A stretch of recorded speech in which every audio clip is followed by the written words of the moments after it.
আইন উপদেষ্টা আসিফ নজরুলের বিরুদ্ধে এনসিপি নেতা কি বলছে নিজ কানে শুনুন। দায়িত্ব নেয়ার পর থেকে নানা চ্যালেঞ্জের মুখে পড়েছেন অন্তর্বর্তী সরকারের আইন উপদেষ্টা আসিফ নজরুল। তাকে নিয়ে হয়েছে নানা সমালোচনাও। এবার বাংলাদেশের চিকিৎসা ব্যবস্থা নিয়ে তার এক মন্তব্য ঘিরে রীতিমতো ক্ষেপেছেন চিকিৎসকরা। আসিফ নজরুলের এই মন্তব্যকে রাষ্ট্রবিরোধী অবস্থানের শামিল বলে আখ্যা দিয়েছে জাতীয় নাগরিক পার্টি এনসিপিও। পরে এ নিয়ে দুঃখ প্রকাশ করে ব্যাখ্যা দিয়েছেন উপদেষ্টা। আরও জানাচ্ছেন সহকর্মী শাহাদাত রিফাত। তা আপনারা ওষুধ কোম্পানির দালাল? ডাক্তাররা এই দেশে বড় বড় হসপিটাল ডাক্তাররা কি ওষুধ কোম্পানির মধ্যস্বত্বভোগী? কোন জায়গায় নামান আপনারা নিজেদেরকে? যাওয়ার সাথে সাথে হ্যাঁ বলেন, মেজাজ খারাপ করে বলে লিখতে থাকে প্রেসক্রিপশন। 16 আগস্ট রাজধানীতে এক অনুষ্ঠানে গিয়ে বাংলাদেশের চিকিৎসা ব্যবস্থার চিত্র তুলে ধরে চিকিৎসকদের উদ্দেশ্যে আইন উপদেষ্টা আসিফ নজরুলের এই প্রশ্ন এখন রীতিমতো আলোচনার কেন্দ্রে। পৃথিবীতে কোন জায়গায় হসপিটালে, প্রাইভেট ক্লিনিকে সবসময় ওষুধ কোম্পানির প্রতিনিধির জন্য নির্দিষ্ট টাইম থাকে ডাক্তারের? আপনারা বলেন, পৃথিবীতে অন্য কোনো দেশে থাকে? খসরু ভাই থাকে? তা আপনারা ওষুধ কোম্পানির দালাল? ডাক্তাররা এই দেশে বড় বড় হসপিটাল ডাক্তাররা কি ওষুধ কোম্পানির মধ্যস্বত্বভোগী? কোন জায়গায় নামান আপনারা নিজেদেরকে?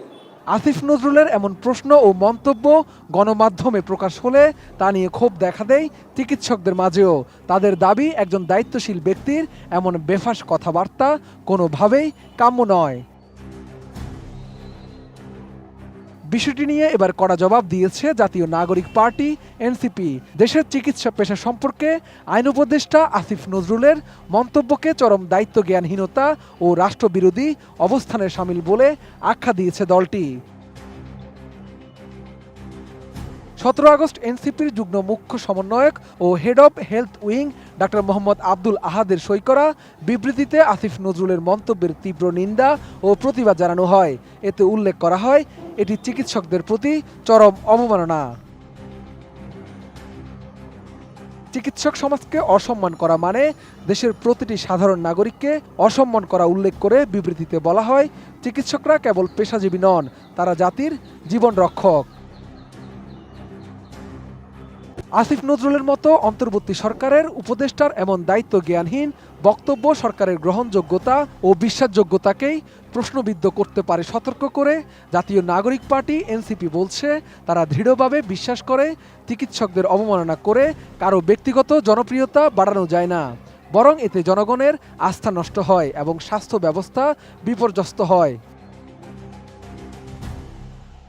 এদিকে এনসিপির এই কড়া বার্তার পর চিকিৎসকদের নিয়ে দেয়া বক্তব্যের জন্য দুঃখ প্রকাশ করে একটি ব্যাখ্যা দিয়েছেন আইন উপদেষ্টা ডক্টর আসিফ নজরুল।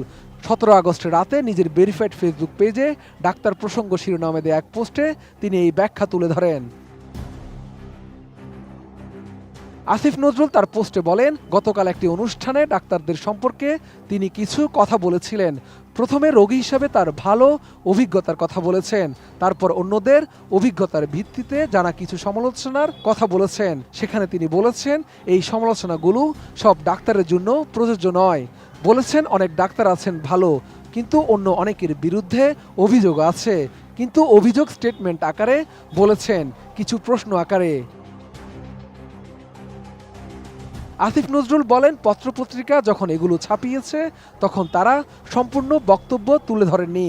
ফলে কারো কাছে মনে হতে পারে যে রোগীর কথা মন দিয়ে না শোনা, বেশি টেস্ট করতে দেয়া বা ওষুধ কোম্পানির সঙ্গে যোগাযোগ। তিনি এসব অভিযোগ ঢালাওভাবে সব ডাক্তারের সম্পর্কে করেছেন, কিন্তু এটি ঠিক নয়। তিনি দ্ব্যর্থহীনভাবে জানাচ্ছেন, তার এসব অভিযোগ এক শ্রেণীর ডাক্তারদের বিরুদ্ধে, সব ডাক্তারের বিরুদ্ধে নয়।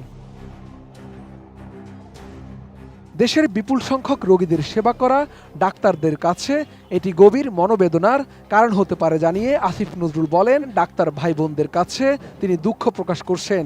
তবে কিছু কিছু ডাক্তারের ক্ষেত্রে এসব অভিযোগ সত্যি কিনা তা বিবেচনা করে প্রয়োজনীয় ব্যবস্থা গ্রহণ করার অনুরোধও তার।